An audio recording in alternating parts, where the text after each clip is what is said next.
श्री लक्ष्मी। इसी दिन समुद्र मंथन के समय क्षीर सागर से लक्ष्मी जी प्रकट हुई थी और भगवान विष्णु को अपना पति स्वीकार किया था। कथा इस प्रकार है। एक बार भगवान शंकर के अंशभूत महर्षि दुर्वासा पृथ्वी पर विचर रहे थे। घूमते वे एक मनोहर वन में गए। वहां एक विद्याधर सुंदरी हाथ में पारिजात पुष्पों की माला लिए खड़ी थी। वह माला दिव्य पुष्पों की बनी थी। उसकी दिव्य गंध से समस्त वन प्रांत सुवासित हो रहा था। दुर्वासा ने विद्याधरी से वह मनोहर माला मांगी। विद्याधरी ने उन्हें आदर पूर्वक प्रणाम करके वह माला दे दी। माला लेकर उन्मत्त वेशधारी मुनि ने अपने मस्तक पर डाल ली और पुनः पृथ्वी पर भ्रमण करने लगे। इसी समय मुनि को देवराज इंद्र दिखाई दिए, जो मतवाले ऐरावत पर चढ़कर आ रहे थे।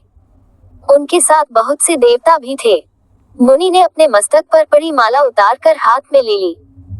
उसके ऊपर भौरे गुंजार कर रहे थे। जब देवराज समीप आए तो दुर्वासा ने पागलों की तरह वह माला उनके ऊपर फेंक दी। देवराज ने उसे ऐरावत के मस्तक पर डाल दिया। ऐरावत ने उसकी तीव्र गंध से आकर्षित हो सूंड से माला उतार ली और सूंघ कर पृथ्वी पर फेंक दी। ये देख दुर्वासा क्रोध से जल उठे और देवराज इंद्र से इस प्रकार बोले, अरे ओ इंद्र, ऐश्वर्य के घमंड से तेरा हृदय दूषित हो गया है। तुझ पर जड़ता छा रही है, तभी तो मेरी दी हुई माला का तूने आदर नहीं किया है। वह माला नहीं, श्री लक्ष्मी जी का धाम थी।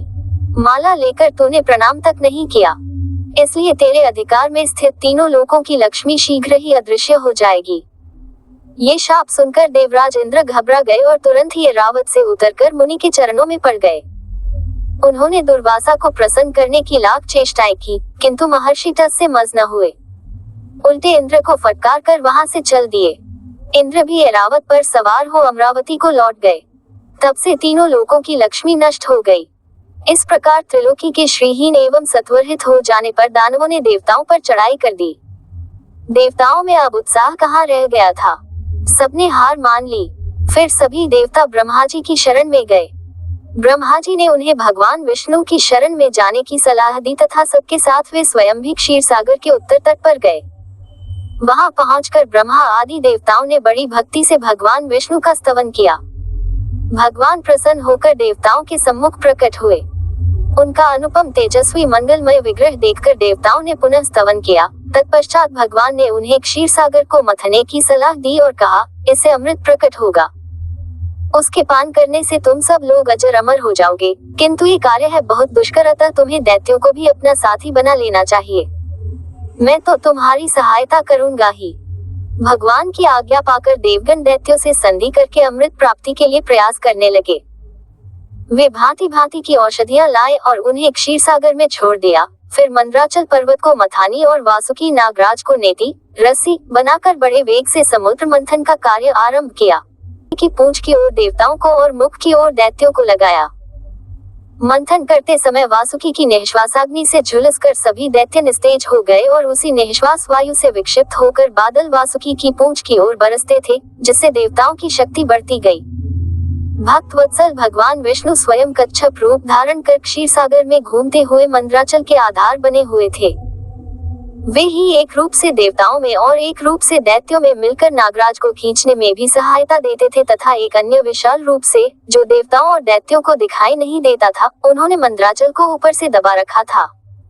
इसके साथ ही वे नागराज वासुकी में भी बल का संचार करते थे और देवताओं की भी शक्ति बढ़ा रहे थे। इस प्रकार मंथन करने पर क्षीर सागर से क्रमशः कामधेनु, वारुणी देवी, कल्पवृक्ष और अप्सराएं प्रकट हुई। इसके बाद चंद्रमा निकले, जिन्हें महादेव जी ने मस्तक पर धारण किया। फिर विष प्रकट हुआ, जिसे नागों ने चाट लिया। तदनंतर अमृत का कलश हाथ में लिए धन्वंतरी का प्रादुर्भाव हुआ। इससे देवताओं और दानवों को भी बड़ी प्रसन्नता हुई। सबके अंत में क्षीर समुद्र से भगवती लक्ष्मी देवी प्रकट हुई। वे खिले हुए कमल के आसन पर विराजमान थी।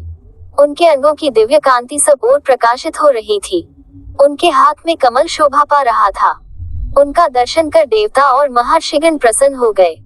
उन्होंने वैदिक श्री सूक्त का पाठ करके लक्ष्मी देवी का स्तवन करके दिव्य वस्त्राभूषण अर्पित किए। वे उन दिव्य वस्त्राभूषणों से विभूषित होकर सबके देखते देखते अपने सनातन स्वामी श्री विष्णु भगवान के वक्षस्थल में चली गई। भगवान को लक्ष्मी जी के साथ देखकर देवता प्रसन्न हो गए। दैत्यों को बड़ी निराशा हुई। उन्होंने धन्वंतरी के हाथ से अमृत का कलश छीन लिया, किंतु भगवान ने मोहिनी स्त्री के रूप से उन्हें अपनी माया द्वारा मोहित करके सारा अमृत देवताओं को ही पिला दिया।